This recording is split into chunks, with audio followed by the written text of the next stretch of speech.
মহান স্বাধীনতা আন্দোলনকে কেন্দ্র করে আমাদের যে জাতীয় ঐক্য পরবর্তীতে 1990, 91 এবং 2024 এই গণতান্ত্রিক আন্দোলনগুলো অন্যায়ের বিরুদ্ধে রুখে দাঁড়ানোর আমাদের যে গৌরবোজ্জ্বল ইতিহাস, তার যে ধারাবাহিকতা, এই ধারাবাহিকতাকেও আমরা স্মরণ করছি। কারণ এই মাইলফলকগুলোই জাতির পরিচয় নির্ধারণ করে।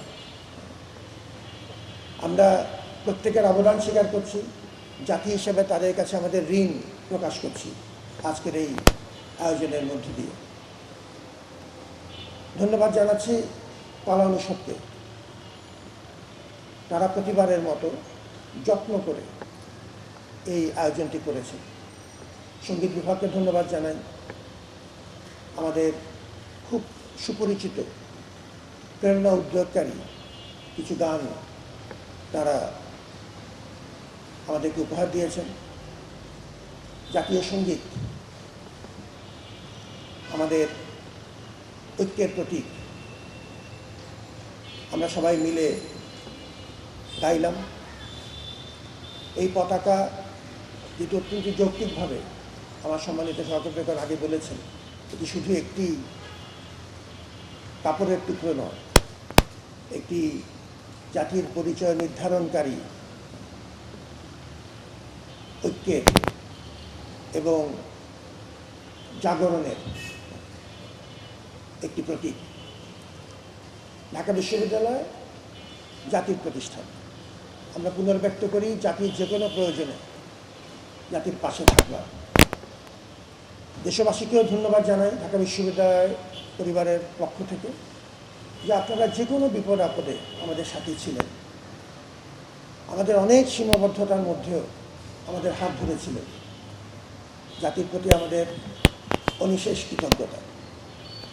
সাংবাদিক মহলকে ধন্যবাদ জানাই, আমাদের অপরাপর অংশীজন, অ্যালামনাই অ্যাসোসিয়েশন, আমাদের শিক্ষার্থীবৃন্দ, আমাদের নির্বাচিত শিক্ষার্থী, ডাকসু এবং ছাত্র সংসদ,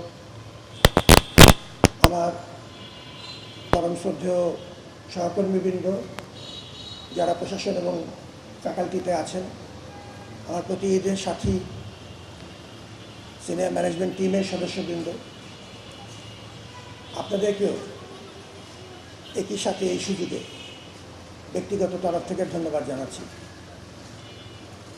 আমরা আমাদের এই আয়োজনটি সংক্ষিপ্তাকারে, আজকের এই আয়োজনটি সংক্ষিপ্তাকারে একটি বাংলা এবং একটি ইংরেজি ভার্সন করার চেষ্টা করব। আমাদের যেসব বন্ধু ডিপ্লোম্যাটিক কোরের সদস্য, তাদেরকে আমাদের এই ঐতিহাসিক ঘটনাটি জানিয়ে দেওয়া প্রয়োজন। এবং এর সাথে আমরা আজকে যে জাতীয় পতাকা এবং আমাদের জাতীয় সঙ্গীতের যে সংক্ষিপ্ত ইতিহাস এই ক্ষুদ্র ব্রোশারে আছে, এটিকে আরেকটু ব্যাপক প্রচারের ব্যবস্থা করব। আমাদের সন্তানদের প্রত্যেকেরই আমাদের এই গৌরবোজ্জ্বল ইতিহাস জানা একান্তই প্রয়োজন। জাতীয় ঐক্য আমাদের ধরে রাখতে হবে, এর কোনো বিকল্প নেই। এটি আমাদের অস্তিত্বের সংগ্রাম এবং জাতীয় পতাকা আমাদেরকে ঐক্যবদ্ধ করবে।